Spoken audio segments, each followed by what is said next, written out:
la sœur Jocelyne Makambo qui va s'entretenir avec le pasteur de Nyakabi. Soyez attentifs. À l'occasion, nous vous informons que la télé de l'Évangile reçoit tout homme de Dieu, tout chrétien, jeune, femme, quel que soit votre âge, nous vous attendons à la télé de l'Évangile. Notre contact, le 06 01 17 08 90. Que Dieu vous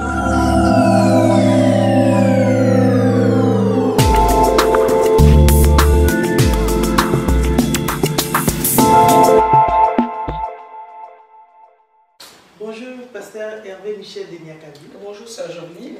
C'est toujours une joie de m'entretenir avec vous. Merci. Et de nous transmettre votre passion en Christ. Amen. Aujourd'hui, j'ai quelques questions à vous poser. La première, comment faut-il se prendre pour lire la Bible? Et par où commencer la lecture biblique? Merci. Merci aussi à la télé de l'Évangile. Il est toujours agréable de parler de Jésus et d'édifier les frères et sœurs qui nous écoutent. Pour lire la Bible, pour moi, il y a toujours des histoires qui nous plaisent. Je dirais que le Nouveau Testament, il est agréable et il nous permet de connaître Jésus. Personnellement, je commencerai par le Nouveau Testament. Maintenant, en lisant le Nouveau Testament, on se rendra compte qu'on a besoin de revenir vers l'Ancien Testament parce que les deux concordent. Et aller vers l'Ancien Testament, c'est bien. Mais je sais qu'arriver au livre de Nombre, c'est un peu difficile. Il vaut mieux commencer par le Nouveau Testament. Mais je parle du chrétien qui a une assemblée, qui va à l'église. Parce qu'on peut le lire comme roman tout seul à la maison, ça ne sera pas utile. Il saura des choses, mais ce sera un peu un méli-mélo. Il vaut mieux commencer par le Nouveau Testament. Merci. Et ma deuxième question, dans le livre des Thessaloniciens 5, 17, nous demande de prier sans cesse. Mais c'est quoi de prier sans cesse? Le prier sans cesse, de 1 Thessaloniciens chapitre 5, verset 17. Le prier sans cesse, d'abord quand on dit prier, ça fait appel à la prière. Arriver à un degré de prier sans cesse, c'est que la prière devient fait corps avec nous. Parce qu'on marche toujours en priant. Le prier sans cesse ne nous demande pas de nous mettre dans un coin, de nous agenouiller et d'y rester toute la journée. Ça, c'est l'image qu'on voit dès qu'on dit prier sans cesse. Je reconnais qu'à mes débuts de chrétienne, le prier sans cesse m'énervait un peu parce que je disais que c'était impossible. Mais lorsqu'on avance avec Jésus, lorsqu'on se rend compte de la valeur, de la force de la prière qui est comme une arme, lorsqu'on se rend compte que la prière, c'est la respiration du chrétien. Imaginez-vous un chrétien qui n'arrive pas à respirer ou une personne simple qui est là et qui n'arrive pas à respirer. Elle va retenir son souffle un moment et elle va partir. C'est la même chose. La prière, c'est comme notre respiration en tant que chrétien.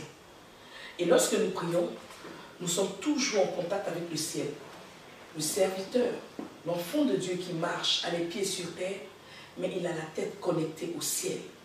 Donc lui, il est en rapport avec son Père, parce que c'est un enfant régénéré qui naît de nouveau.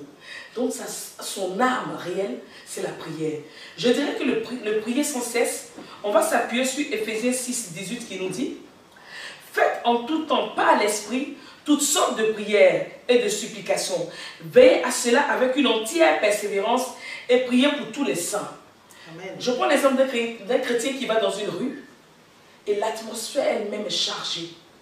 Mais parce qu'il est en connexion avec le ciel et qu'il prie, à l'instant, tout se transforme. Et si tous les chrétiens sont en prière, nous sommes en même temps des intercesseurs pour chaque personne. Nous sommes une armée. Et nous sommes notre arme, notre kalachnikov que nous avons chacun, c'est la prière. D'autres vont en première ligne, d'autres vont derrière. Nous sommes dans une position stratégique de guerre. Et l'arme que nous avons, c'est la prière. Et imaginez quelqu'un qui va en guerre avec quelqu'un qui a une mitraillette. Et lui, il a un petit couteau en plastique. Ça, c'est le chrétien qui ne prie pas. Et celui qui est en face, qui est Satan, il a une arme, vraiment une destruction massive. Et toi, quand tu en mets, parce que tu ne pries pas, tu as juste un couteau de paille. La guerre, elle est disproportionnée. Mais lorsque je prie tout le temps, et que dans mon esprit, je suis connecté à Dieu, j'ai toujours dans mon arc, dans mon fusil des balles. Et des balles qui tirent, qui rentrent dans des combats que je ne m'imagine même pas. Je ne vois même pas le Seigneur dégager certains combats parce que je suis en prière. Le prier sans cesse aussi nous met dans une position d'humilité et de dépendance vis-à-vis de Dieu. Lorsque nous marchons dans la rue, que nous sommes dans un état de découragement, de peur, de colère, dans un état quelconque qui ne glorifie pas Dieu, la prière nous ramène alors tout de suite, nous fait comprendre que cet état ne dépend pas de notre Seigneur, mais nous avons une âme, c'est de lui confier cet état. Donc automatiquement, à notre intérieur change parce que nous nous confions à Dieu. Donc nous sommes entièrement dépendants de Dieu. Nous marchons en humilité, nous marchons, le monde nous verra comme faibles, mais nous sommes forts. La Bible nous dit, c'est lorsque nous sommes faibles que le Seigneur agit. C'est lorsque nous sommes dans un état de souffrance que nous sommes forts dans la prière. Et la prière sans cesse est un mode de vie, est une manière d'être. Le prier sans cesse, je dirais que la Bible nous dit marcher par l'esprit. Comment marcherons-nous par l'esprit si nous ne prions pas sans cesse? Le prier sans cesse est une attitude, est un état d'esprit, est un comportement, est une manière de faire. Et je ne crois pas que celui qui prie sans cesse aura le temps de calomnier, aura le temps de dire des méchancetés, va presque contrôler ses pensées. Parce que ce qui va sortir de lui, ce sera toujours une action de grâce. Ce sera toujours une parole. On dit que notre parole soit assaisonnée de sel, doit réconforter, doit fortifier. Donc on ne peut pas rencontrer quelqu'un. Donc nous rencontrons quelqu'un qui n'est pas en prière, qui nous sort des phrases, qui viennent gâter l'atmosphère de prière que nous avons. Parce que nous sommes dans une attitude de prier sans cesse. Automatiquement nous rétablissons la situation et l'atmosphère change. C'est ça le prier sans cesse. Amen. J'ai une troisième et dernière question. On parle de l'intimité avec le Seigneur Jésus-Christ. Explique-nous, c'est quoi réellement l'intimité avec Jésus? Lorsqu'on parle d'intimité, j'aime beaucoup cette question parce que ça nous positionne à un endroit. Moi, je m'appuierai sur Apocalypse 3, verset 20, qui nous dit « Voici, je me tiens à la porte et je frappe. Si quelqu'un entend ma voix et ouvre la porte, j'entrerai chez lui, je souperai avec lui et lui avec moi. » J'appelle ça une intimité de recevoir le roi des rois chez soi. On a parlé de prier sans cesse. Pour arriver à la disposition de prier sans cesse, c'est qu'on a déjà atteint un état d'intimité.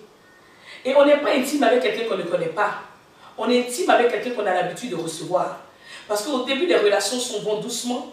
Là, nous avons des prières par à-coup, des prières de temps en temps. Mais lorsque nous comprenons que nous vivons une vie de dépendance, et j'aime bien Galates 2:20 qui dit « Ce n'est plus moi qui vis, c'est Christ qui vit en moi », nous mettons notre corps, nous mettons notre âme, nous mettons notre esprit tout entier à la disposition du Seigneur. Il est parti, mais il y a l'Esprit consolateur qui le remplace.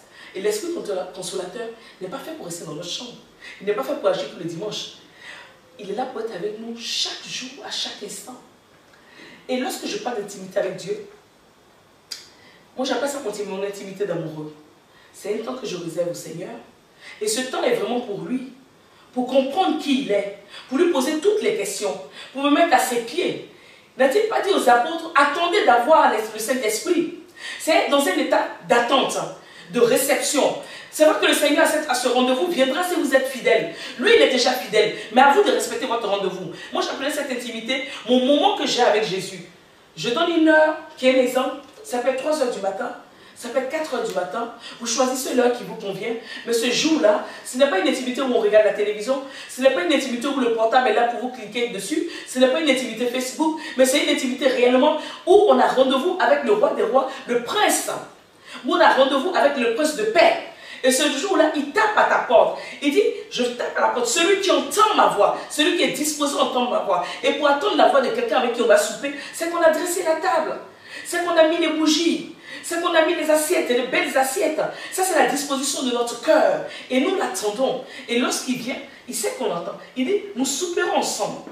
Lui avec moi et moi avec lui. Donc c'est un rendez-vous d'amoureux. Et lorsque nous nous retrouvons, ce n'est pas pour pleurer, même si je dois pleurer. Mais ce rendez-vous, je ne peux pas le rater. Ce rendez-vous, c'est un rendez-vous exceptionnel. C'est un rendez-vous parce que j'attends un amant. Un amant qui ne me fera pas de mal. Un amant même que mon mari va accepter parce que c'est un amant qui va permettre à notre couple d'être plus joyeux. C'est un amant exceptionnel. C'est un amant qui m'a donné vie. C'est un amant qui a fait que je suis régénéré. C'est un amant qui m'a enlevé des ténèbres. C'est un amant qui a changé mon nom, qui a changé mon identité. C'est le mari qui m'a que lorsque je le reçois celui-là, il n'y a pas de compromis. Mais cette intimité demande que je sois vrai avec lui. C'est une intimité réelle. C'est une intimité où je parle avec lui, où je lui déverse mon cœur de vérité, pour lui dire ce qui va, ce qui ne va pas. Mais cette intimité, c'est parce que j'ai l'habitude de le recevoir et que nous sommes partis à une dimension où je ne peux pas partir. J'ai besoin de lui. C'est devenu une dépendance, une drogue. Et cette intimité, elle se crée, elle se prépare, elle se demande.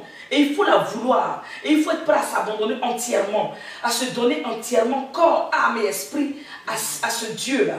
C'est ça, moi, j'appelle l'intimité. Mais c'est quand même un degré spirituel qu'il faut aimer.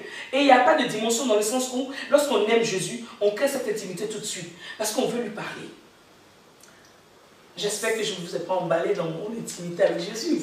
C'est toujours un grand plaisir de vous écouter. Est-ce que vous avez un mot de la fin au peuple de Dieu? J'inciterai tout le peuple de Dieu à prier. Et j'ajouterai même que on peut jeûner pour mieux être en connexion avec Jésus. Le jeûne et la prière vont ensemble. Cela fortifie. On peut décider de jeûner, pas parce qu'on veut quelque chose, mais parce qu'on veut mieux le connaître. Parce qu'on veut mieux comprendre les Écritures. Parce qu'on veut faire sa volonté. C'est un jeûne qui lui est agréable, parce que ce jeûne-là ne pense qu'à lui, à ses effets à lui. Et la prière est notre âme. Je demanderai à tout chrétien, à tous ceux qui m'écoutent, de nous adonner à la prière. C'est une belle gymnastique, mais elle est agréable quand elle devient continuelle. Alors là, je redirai comme au début de l'émission, priez sans cesse. Que Dieu vous bénisse.